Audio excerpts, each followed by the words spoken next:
by Sue Minahan. Welcome to Talk Cosmos, the show where Sue Rose Minahan and her panel of guests bring you leading-edge astrology conversations through a journey of soul growth patterns connecting astrology's energetic cycles. Get ready to understand your path in the cosmic roots of the stars.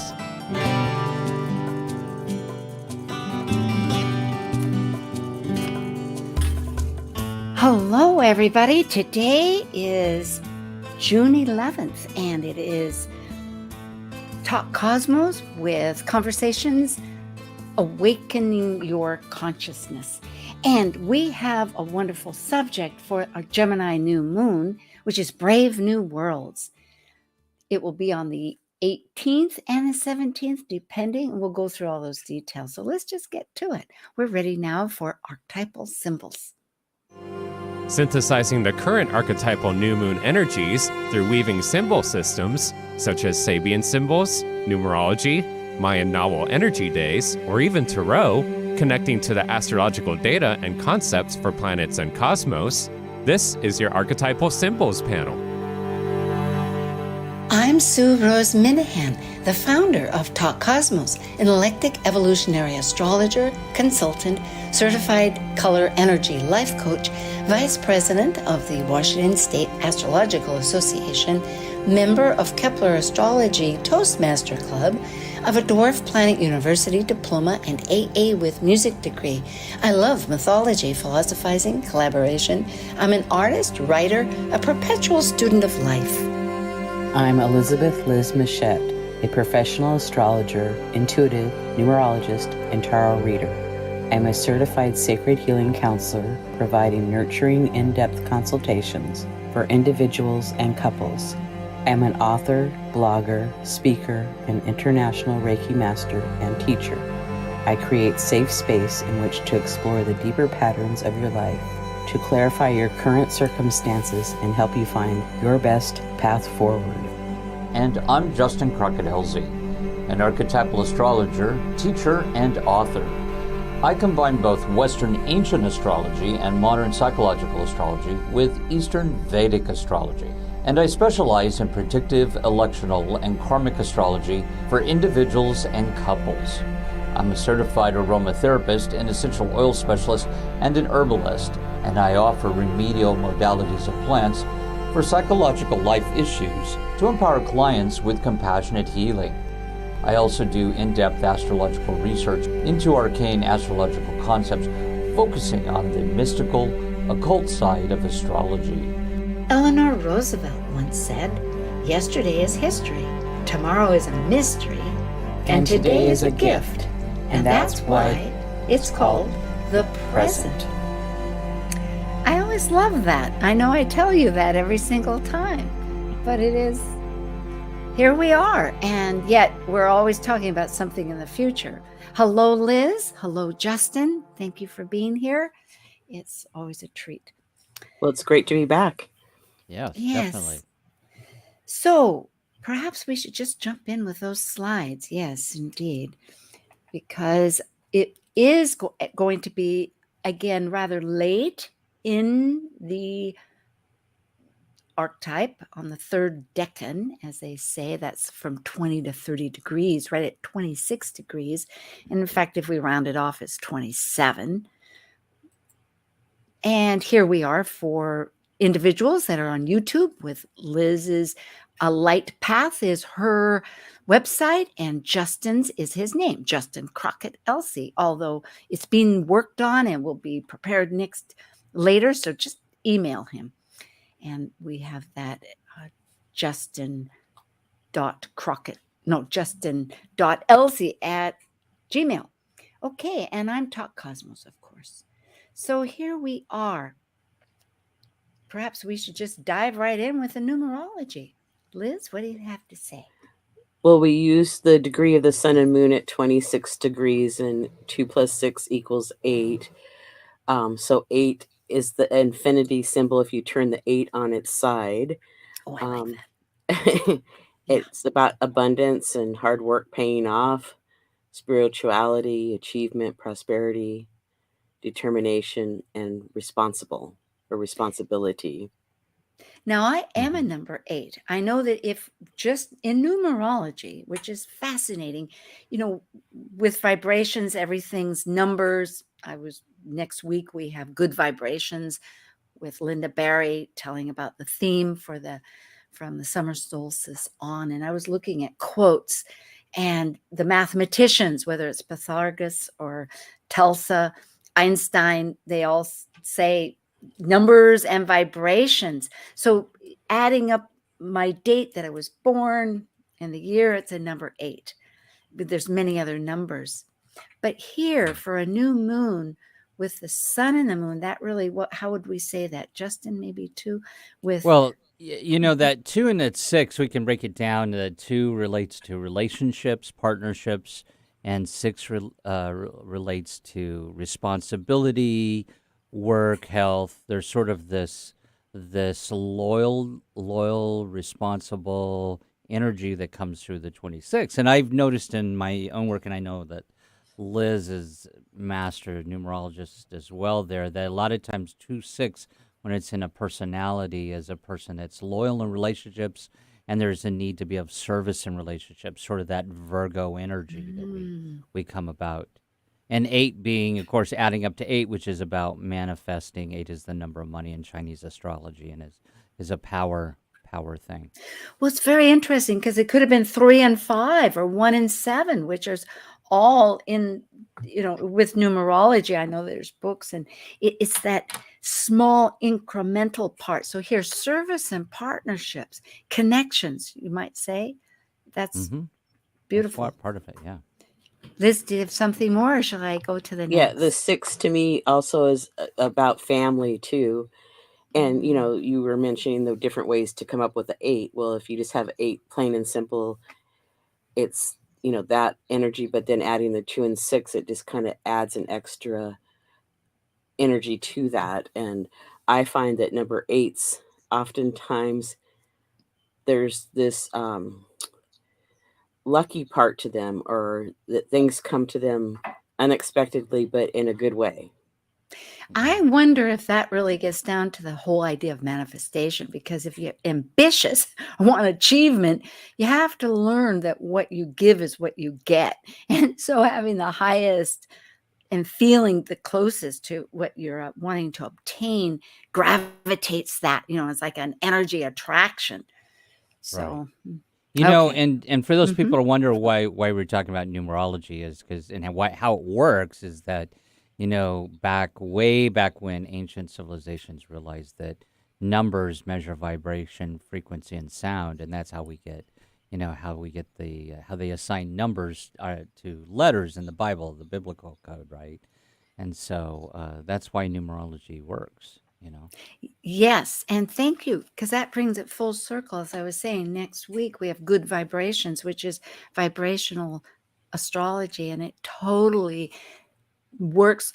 David Cochrane, on the idea, who founded that everything is vibration, and there's all these little incremental parts. It's a whole nother process. So yes, numerology counts, doesn't it? Thank you. I'm so glad you're both interested and knowledgeable to add this depth to it.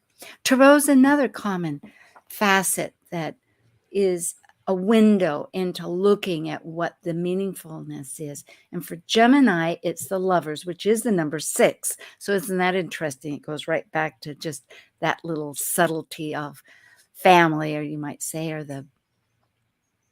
I'm just thinking of the numbers. Relationships there. Yes. And I like what you've put and down it's often here. referred to as 2 paths. And, it could be the high road or the low road, but it doesn't really matter which road you take because they both go to the same place. And so sometimes it could be, do you want the fastest way or the scenic route? I mean, so it's not in a negative way, the high or the low road. You I take the often high. have. I was going to say all roads lead to Rome. Crossroads. Thank you. Yes, that was burning to say that. Thank you so much. Plus, you take the high road and I'll take the low. It's like all these ways. It's right. All roads lead to Rome. Yeah. And there's choice. Mhm. And it is about relationships too. I mean, It can be romantic relationships.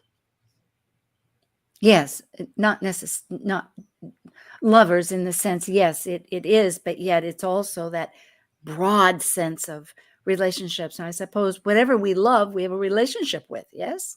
Ideally.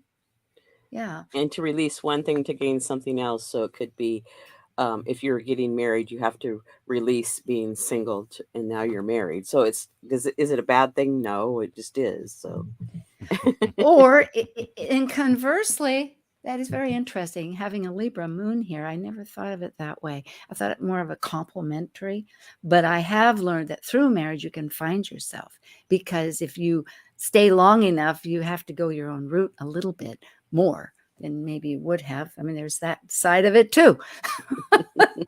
The prisms. Justin, did you have a word before we? No, I think Liz, you and Liz covered it definitely there. Yeah, I do love all the pictures that are available with the many ways. The picture on the right for people is the traditional weight, the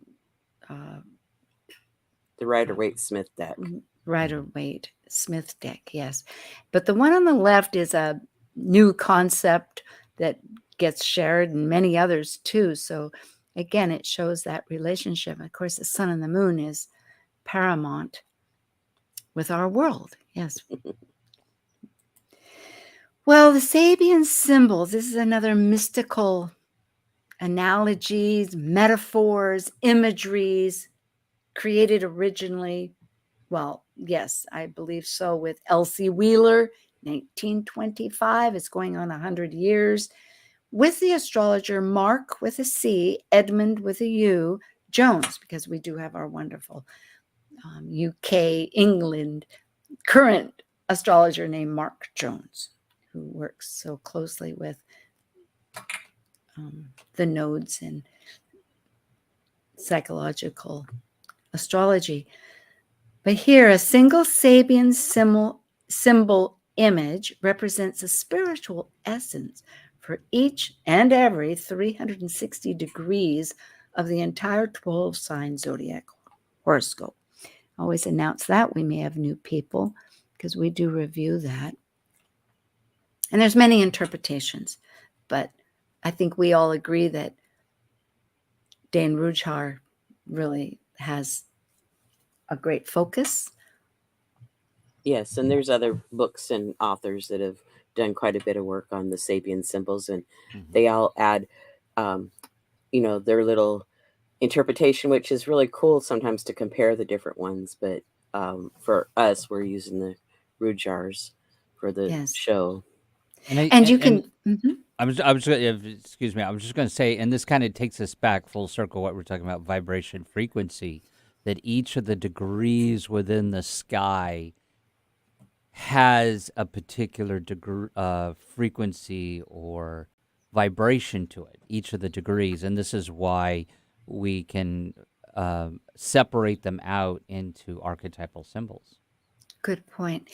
I will share too, there's two ways, well, there's several ways to get Dane Rudhyar's book.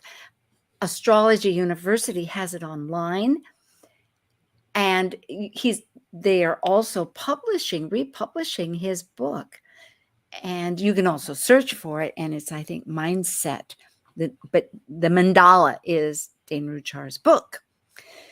So today we're looking at this 26-degree and 43-minute Gemini New Moon on the 18th in the East Coast on the 18th of June at just after midnight, 37 minutes after midnight. On the West Coast, it's going to be on the 17th at 9:37 p.m. But this represents the United States and Canada because their capital is also in the Eastern time zone. So I add that. Mexico's is not. Mexico's is in the Central, I believe, Central time zone. So here we are. And I think with Sabians, I'm learning we always begin at the ascendant. Yes. We're going to start the ascendant at 10 degrees and 47 minutes of Pisces. Yeah. And in Sabians, it's a picture book. This is how we're presenting it. Linda Hill, another astrologer in Australia who presents wonderful material on this, presents the karmic one, which is beforehand, the Sabian, which is the one, anyway, there's 3 of them, and then the destiny, which goes afterwards. Well, and I use it as leading up to the first degree, and then the degree that it's at the now, and then the next degree is where we're headed, or where it's headed to. Yep. I'll start asking you. I like that. I like that Yeah. very much. Liz always describes it really well. Yeah. So we'll start for where we came from with Pisces 9. A jockey spurs his horse, intent on outdistancing his rivals. The keynote is intense mobilization of energy and skill in the drive for success in any social performance affected by the competitive spirit. Self-quickening may be the key word. Pisces 10, which is what the ascendant actually is. So an aviator pursues his journey, flying through ground obscuring clouds. And the keynote on this is people's, I always go humanity's ability to develop powers and skills which by transcending natural limitations allow one to operate in mental, spiritual realms. So allowed to operate in mental, spiritual realms, and the keyword is mastery. Thank you. Yeah, and then Pisces 11 is humanity traveling a narrow path, or people traveling a narrow path, seeking illumination. Keynote is the capacity inherent in every individual to seek at whatever cost entrance to a transcendent realm of reality. And so the key word here is walk on. Gee, what a powerful ascendant. I'm really in awe because Pisces is that last degree of connected to the wild unknown, yes? Yeah, it reminds me of moving forward in life, having a map or a path to follow, and then even though the path is narrow, just keep going. And, I think about this also, that Pisces 11 degree is it deals with transcendent reality. We know about sort of the archetype of the spiritual, the dreams, the unconsciousness, because Pisces rules the 12th house in the chart. So it kind of brings to me that mysticism of the Pisces here as it tries to seek out truth and illumination and a transcendent reality, It's very powerful because that's what we're doing, is learning this new experience for, let's say, the large batch of humanity. We're all a huge spectrum, but it's a natural part of us. And some people more in tune with listening to what you could say is the invisible. It's what isn't invisible really in some ways, if you consider the fact that anything that appears to be material is actually made up mostly of space. At any rate, according to science, right? Little atoms are huge distances apart from each other. Little neutrons and nucleus and the protons and electrons whirling around. Okay, here we have this chart. Oh, I went backwards. Let's see, what did we do? That's the ascendant. Yeah, now the midheaven at 19 degrees Sagittarius. You're there. Okay. You got it. You got All it. right. There. Yeah, so that's 19 and 19 minutes. And it's heading towards the north. It's northeast. I'm realizing, if you see, it's tilted over. So it's actually, I'll skip that astronomy part. Okay, here we are. I'll begin. 18 degrees Sagittarius is just before. Children playing on the beach, their heads protected by sunbonnets. And the keynote, the protection society affords to as yet immature individuals as they begin to deal with the powerful energies of their unconscious nature. And the key word is protectiveness. Oh, that's right. So the sunbonnets are helping protect them from being overexposed. Liz? Okay, 19 Sagittarius. Pelicans menaced by the behavior and refuse of men seek safer areas for bringing up their young. The keynote is the need for people concerned with the future to discover a new way of living and more wholesome surroundings. And the key word is survival. And continuing with that theme of survival, we have the 20-degree Sagittarius is in an old-fashioned northern village, men cut the ice of a frozen pond for use during the summer. The keynote is the foresighted use of natural resources to supply future needs. Keyword is assuring supply. This is in strong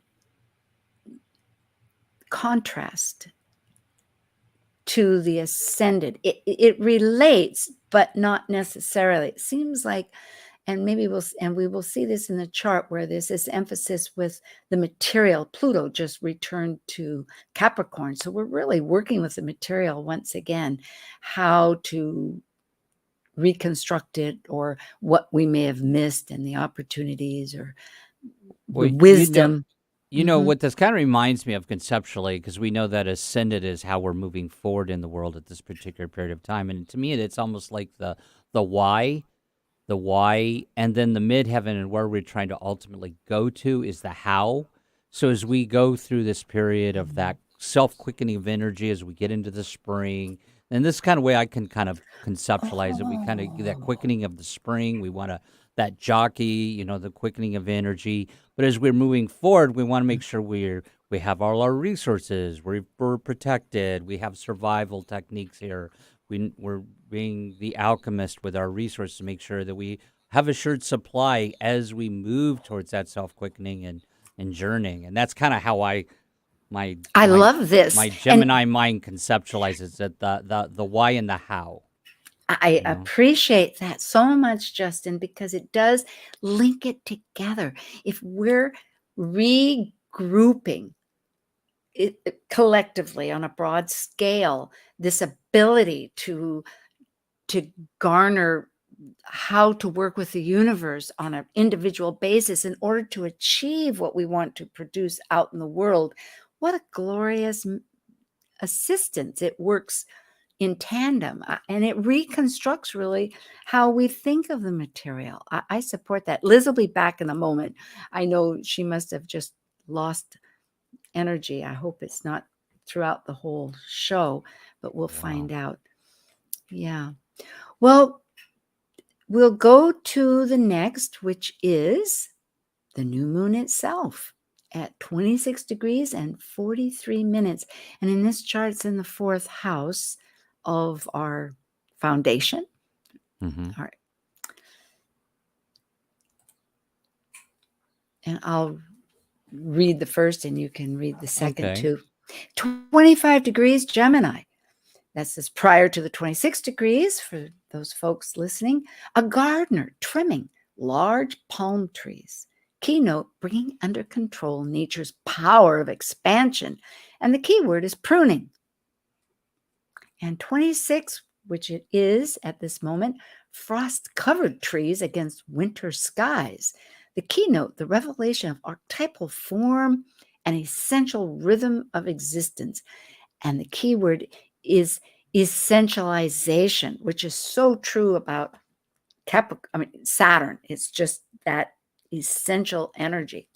Although I know it's not, this is Gemini, but still it's in the chart. It's an important validation. Go ahead. And then the 27 degrees Gemini is a gypsy emerging from the forest wherein her tribe is encamped. And the key word is reaching out toward participation in a larger whole of mind-structured existence. The key word is repolarization. So now, go ahead. Oh, go ahead. Well, should we wait till the last one? Because Liz added, okay. Go ahead and, whoops, what did I do? Go ahead, Justin. Yeah, you were going to comment. Well, as we look at the Gemini is a mercurial sign. It deals with the mind. whenever I see this aspect of this degree in Gemini, where it's dealing with pruning, and there's Liz, she's back. I know. All Hey, right, Liz. we're on the sun moon.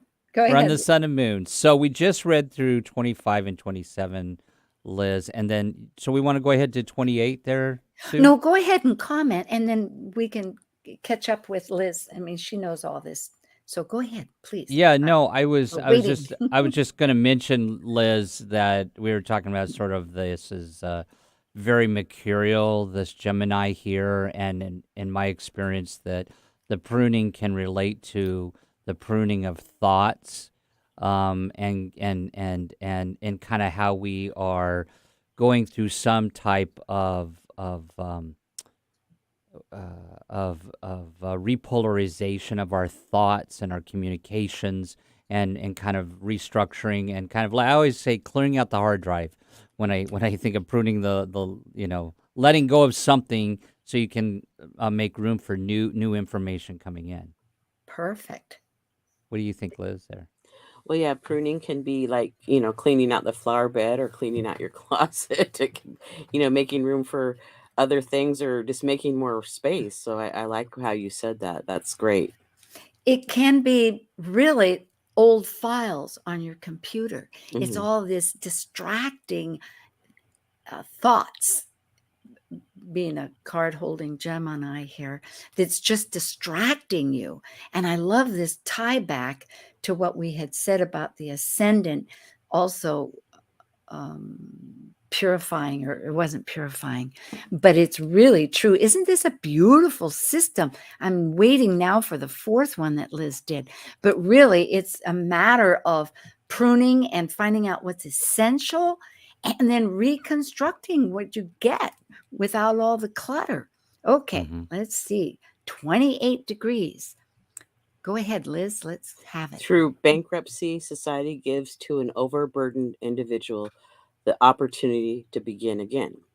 Keynote a release from unbearable pressure, freeing one for new tasks, compassion, and liberation from the past. Ah, perfect.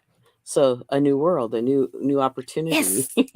Brave new worlds. Oh, I forgot to tell people maybe I didn't, but really, all in all, that's where we're headed. Brave new worlds. Well, Yeah, it's go ahead. Go ahead. No, you go ahead, Liz.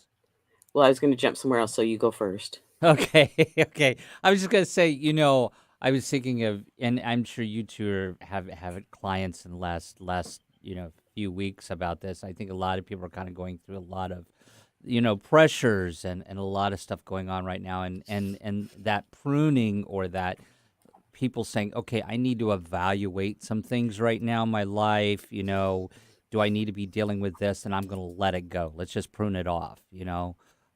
So I'm starting to see that a little bit in friends and families' lives right now.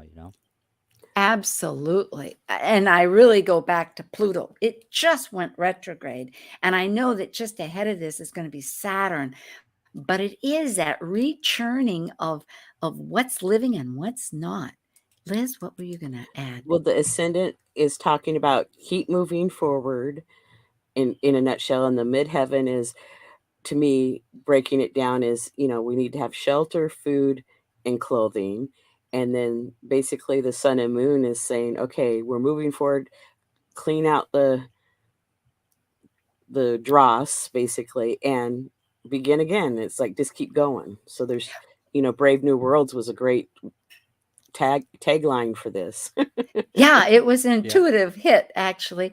And again, I think what Justin was mentioning just before you came on, which ties together what you were just adding here also, Liz, is that this sense of using the mystical and the quote, those parts of ourselves, those mystical, strong parts that we think of as spiritually connected, is a new sense of using how we manifest the exterior. And so this too, by cluttering out what wasn't working, I personally, I think the puzzle's getting beautifully laid out for a Gemini new moon.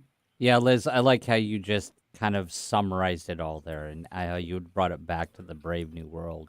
I liked how you said that, Liz. Yeah. Thank you. And it's time for a break.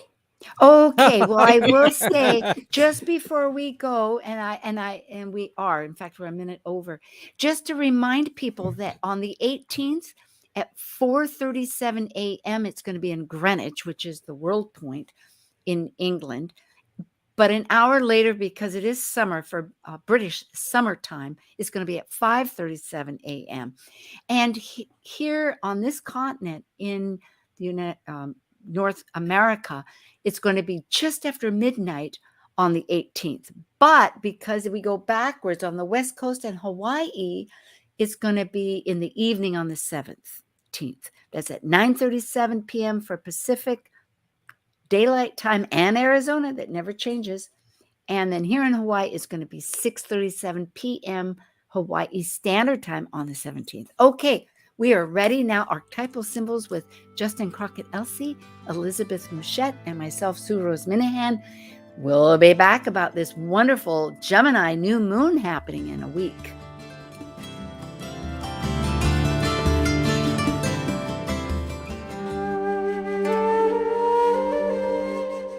While we take a break from this week's edition of Talk Cosmos, let's take a look at this cycle's archetype. We are currently in the period of Gemini. By leaving a cycle based on physical form, integrated through spirit, the energy of Gemini connects spirit with matter, focused on communicating and defining the external. Gemini is a mutable air sign signifying flexibility. Gemini dually focuses upon teaching and learning in order to synthesize the world one lives within.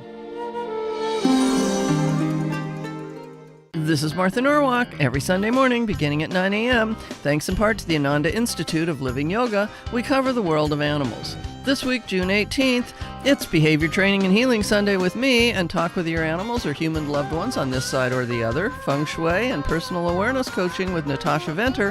Hope you can join us and plan to call in with your questions for either one of us or a personal reading with Natasha. Martha Norwalk's Animal World, Sunday morning, 9 a.m. to noon, right here on Alternative Talk, AM 1150. Talk Cosmos brings you leading-edge astrological conversations with hour-long programs each week on KKNW. The show goes live every Sunday from 1 to 2 p.m. Pacific. Talk Cosmos weekly programs are also available to watch live on Facebook and YouTube, along with daily chats throughout the week on the Talk Cosmos YouTube channel. While you're there, make sure you click like and subscribe buttons so you can get the full Talk Cosmos experience. Or, if you'd rather listen to the show archives with audio only, the entire podcast collection since 2018 is available on most podcast carriers. So, grab your coffee, tea, or kombucha and enjoy the show. Alternative Talk 1150. It's good for what ails you. This statement has not been evaluated by the FDA. Okay, we are back again. This is Archetypal Symbols for the Gemini New Moon, starting on the 17th and 18th. And that'll be late Gemini, 26 degrees. Justin, I know we always do it here, just a brief announcements of what's coming up for each of us. And I know that you have a special new activity called Ask an Astrologer. So tell us briefly about that. It's called Ask the Astrologer. Well, I've saw, and you all have dealt with this too. A lot of people have a lot of astrology questions, and so I'm starting a new kind of discussion group. Once a month is a Zoom discussion and teaching group on astrology, and it's called Ask the Astrologer. It's not for personal readings, but so that people can. But you can bring your chart, and we ask questions about it, and you learn a little bit about astrology. So it's called Ask the Astrologer, and if people are interested, they can just email me. Also, like you and Liz do as well, I do private consultations. So. Okay, and your email address, please, quickly. Is justin.elzie@gmail.com. And that's ELZIE. Okay, yes. And you can also get on his newsletter, and there's good information about that. Liz, do you have an upcoming event? I know you do consultations, but I'm doing consultations and working on classes to start in the fall over Zoom, and then kind of talking with you, Sue, about doing a couple exciting things. So look forward to seeing the announcement in the Talk Cosmos newsletter. Yes, indeed. In fact, we've been talking about a Patreon uh, excitement going on between the three of us. And so things are working and stewing. It's Brave New Worlds, right? Mhm. And so, and I know I've just beginning to announce more of my own consultations when there'll be a summer special, but you'll learn about that too. In the meantime, we have lots of good panelists coming. Of course, Archetypal Symbols is every second Sunday. And now that we're in the next half year, the new moon's going to be a week within that time period. So it's a good time to get energized, because new moons are that moment that you can seed new realizations, manifestations, focus, intention. Everything in life is intention, connecting our feelings to our intentions. We know this, we learn this. So let's go on. We'll go back to our chart, our slides rather. And well, Gemini is the air element, isn't it? Connective. Look at those birds managing to navigate the world. Communication. Yeah, there you go. Gemini, mental communication. There's the twins. It's that seed consciousness. Mutable, changes around, because air, everything's in the air. Air goes in the water, air goes in the soil. It doesn't go into fire, but it sure helps fire burn. Yes. Yeah, fire needs oxygen. Yeah. It does. And gathers information. That's what you were just talking about, the pruning. And Liz, it's time to also realize what we gather. How big is our net? Can we carry it all? But it's Brave New Worlds, because if it unifies our thought with our emotions, it's happening just before the solstice on the 21st. Well, there are astrological highlights, and I don't know if we want to discuss these now, because we'll show the chart, but there's a lot of action.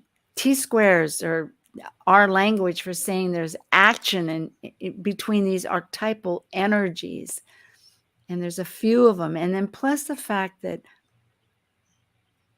Saturn, just on this event on the 17th, is going to appear to retrace its steps and have us rethinking. But also the moon is out of bounds. Yeah, there's always so much going on. It is a new moon, but then there's all this other energy also. So it's not just a one-hit wonder. So it might seem very personal, wouldn't it seem? It'll seem like this is my story. And how am I recreating my story? Right. So with the two T-squares, to me, there's a lot of adjustment that perhaps needs to take place. And since there's two of them, we could be feeling like we're kind of pulled in different directions. And it's like, one moment we might want to go left, and then the next minute it's like, well, wait, I need to be over here and do this. And so I would say be patient with yourself while these T-squares are activating, and especially with two of them, may ask us to do an awful lot of change or adjustment. And we will be we'll be sensitive. That's right, about how our memories and how we're feeling. And because the moon will be on its own path, it's out of the alignment of where the sun's at, because of this out of bounds. That's what it means. Right. So that adds another energy to the moon out of bounds. Yeah. Well, and I was going to mention the first T-square. It really kind of jumped out with me because it is a faster, I guess you could say, a faster moving T-square, or than the second one, which is, you just switched the screen. No, go ahead. I'm sorry. I thought I'd have the chart. No, that's okay. all. Go ahead. So the first T-square, which is the sun and moon, are squaring Ceres in Virgo, which in the USA chart there is in the 7th house of relationship. And then, of course, that's being completed by Neptune, which kind of represents the collective and it's in Pisces in the first house. So it kind of brought to mind there's this Gemini and then is mixing with this Virgo Piscean energy.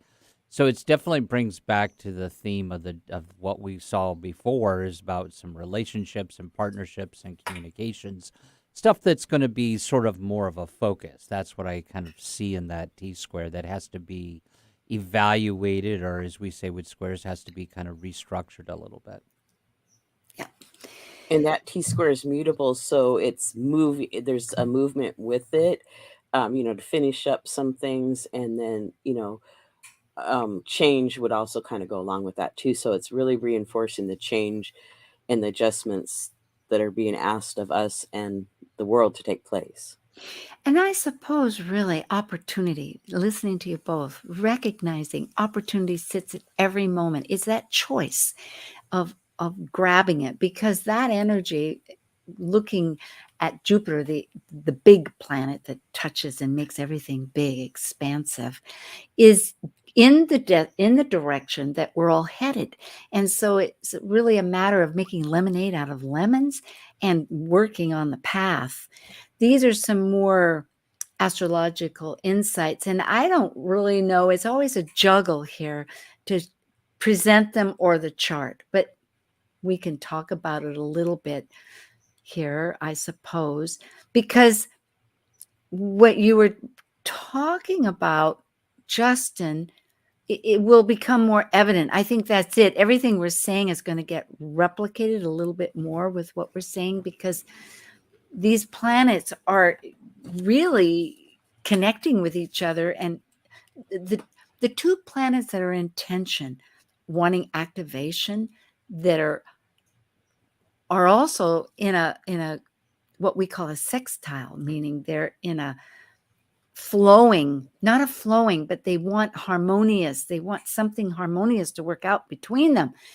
And they're big energies. One is Pluto, the transformational empire, and the other is Neptune, of worlds beyond us. And so while they're navigating their own terrain, they're also trying to work together. So it's they're friends right now and trying to help each other out. So yeah, so staying on land is probably a good thing, as it's water and the sky, or water and earth. Well, anyway, I'm getting lost in. Here we go. Yeah, so you were just talking about the Pluto in the 11th house sextile to Neptune in the first house, and they're working together. And then Venus and Mars are conjunct, and they're sextile to Mercury. So communication and relationships, and we're in the Gemini season of communication too. So it's really wanting us to communicate, I believe, to move forward. It's like, don't hold things in. It's like we need to discuss it, but it doesn't have to be a fight. Let's keep our feet grounded and talk about things to move forward. Go ahead. Yeah, no, I agree. I was just sort of looking at that, and there's something that we haven't really kind of brought up either here a little bit, but is sort of also playing a role here, is this Jupiter that's recently moved into Taurus, and now it is conjuncting the North Node in Taurus. And so this is sort of the outlier there. I guess you could say it's affecting everything. Jupiter's bringing growth and expansion and intensifying that need to be a little bit more concerned about our resources, our valuables, the Taurus themes in our life. And so it's actually auspicious. I think, Jupiter's an auspicious planet of good fortune and growth. So I think that's a very positive thing in the chart. There are so many pathways leading us forward to this brave new world that it is astounding. I remember just last year, it seemed that there were countless energies, and the year that was 2022. And in 2021, we've had Pluto, we've had, connecting to the United States chart, but there's so many other things that that are really operating. Yeah, and I was going to say one more thing about that Jupiter, just for people who are new to astrology. It's a 12-year cycle, and actually associated, of course, as we know, with the Chinese astrology calendar. They base it on the 12-year cycle of Jupiter. But that if people have their natal Jupiter in Taurus, they're having a Jupiter return in their life right now. I'm coming across a lot of people right now with that, and Mhm. that's actually a time of growth right now for them. So. Yeah. Well, and Jupiter and Neptune are the chart ruler of, Pisces, so that even puts a little more emphasis on that. Absolutely, they do. And that's it. There's these interconnections. I mean, if we just speak purely astrology, it's pretty incredible. For instance, though, just leaping out, also another strong indication here is Sedna. It's a dwarf planet. It's the furthest outside of our orbit. It takes an extraordinary 11,400 years for a complete orbit. So the last time you could say was during the Ice Age, at the end of the Ice Age. So all of this time. And it's so elliptical that it stays in both Sagittarius and Scorpio for 1,000 years. And the last time it was in Scorpio was during the Egyptian height of its in BC, with all of its culture and history. But now it's just left as of the 15th of, well, today is the 11th. So it's not quite in 4 days. On the 15th, it leaves Taurus of form that's been in for 42 years. So some of us have it in Taurus and some of us have it in Aries. I have it in Aries, but is going to, and it was in 100 years in Aries. So that begins to show you this elliptical pattern, but it will be in Gemini for 42 years, starting as of the 15th. So on this new moon, it is in Gemini, which is really a lot of air, folks. It's our soul's destiny, and it isn't something that's abracadabra like Mars on your, or the moon. It's more of a climate that we find ourselves propelled in this direction. And what is it? It's going to be thought and communication. At any rate, it is one of the backbones of this energy that we're heading towards. Yep. Yes, absolutely. Yeah. And then the other thing I wanted to mention also is that Venus and Mars are square to Uranus. So there could be change in relationships, improve on a relationship, new relationships coming in, new ideas. So it's like really exciting, all this new stuff coming in or improvements as we make adjustments and move forward. Right. And you know that Venus and Mars being in Leo right now, in a fire sign, and it's a very creative energy. And as you pointed out, Liz is squaring Uranus and Taurus, which rules is, we're seeing with that a lot of people that are having change in their resources. So in some people's lives, this could play out right now with, if they want to do something creative, they need to pay attention to, and we'll have greater opportunity for finding resources for any creative stuff they want to do right now. But it brings in the change of resources when it relates to that creative direction and desire. It's very important because we're still, the lunar nodes are just departing their cycle of 18 months.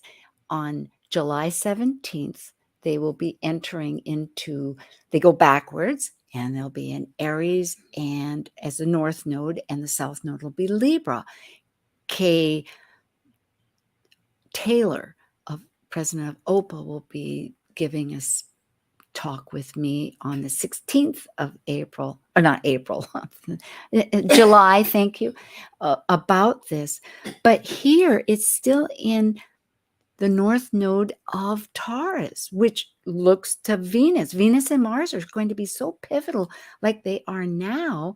Mars being a co-ruler with Scorpio, they're going to be switching. But here, what you're telling us, both of you, is that this creative energy of their union, they're in orb together, the directions and what we're attracted with through these archetypal forms are motivating our directions and with Jupiter. But hey, I'm trying to get my conversation over there to Pluto, which is way over there in the 11th house. And it just went into Capricorn and will stay there all through the year until January 21st. And it's going to touch right back to the United States Pluto again, which we did 5 times last year, but it's going to be one last time. Won't be exact, but close enough for jazz, as they say. And right now, Pluto is in tension with our past and our present of the lunar nodes. So when you're talking, both of you, when I listen and hear your wonderful reminder about us reformulating our perhaps values of how we're going to be creative. Yes, because Pluto is asking us, it's all synergetic, trying to get a new approach to how do we look at the material. Yep. Absolutely. Yeah. Yes, Pluto, it's like the last time we're just in that last phase of, for like 250 years, it won't come back to Capricorn again. So, we're just finishing up that phase. Yeah. I added this, trees give oxygen, because I thought, okay, there's air, but how do we get the air? We get it from the chlorophyll, all the plants, whether it's algae or the rainforest or anything, giving up their carbon dioxide for oxygen. Let's remember, I'm going to put this in earlier from now on, Justin, but the lunar mansions, because this ties back into what you were talking about with relationships and for the nakshatra. So I'll let you speak about this in the next one. Yeah. So whether it's in Western astrology or Eastern astrology, there's where we look at the constellations behind the constellations, and these are what are called the lunar mansions or nakshatras. And for this particular one, for the sun and moon in Gemini, it's in a nakshatra portion of the sky, and every nakshatra is broken down into the 4 padas. So this is why 2 different people with the same moon sign, let's say in Gemini, will act differently maybe a little bit, because it breaks down that Gemini moon a little bit more. And in this particular nakshatra, it's called Migshra, and it is archetypal symbol for it is the deer head. So it's sort of that energy of the personality that's curious, that's always searching. And this particular pada is the 3rd pada and relates to communications and relationships, and especially business. And so that's why, it brings it kind of back to full circle what we were talking about earlier on with the Lover's card and those the Sabian symbol, archetypal symbols for this. So it just again validates what we're seeing in the Western chart. It's so beautiful. And I know earlier, let's see, what do we have for the next slide? Okay, there is our YouTube channel playlist. But back to this, it really brings home that idea that you were talking about, the energy between series, that is how we claim our grief and how we give ourselves nurturing and sustenance across from, it's that T-square that we were talking about with the sun and the moon, that we're really learning to nurture ourselves and with the universe, not just to be the victim, but to take, because Neptune can have that, everything's okay, who cares, just let it go. But no, to take accountability. I think a lot of that is this, that we make our choices. We can build our new world, it's one choice at a time, right? Yes, absolutely.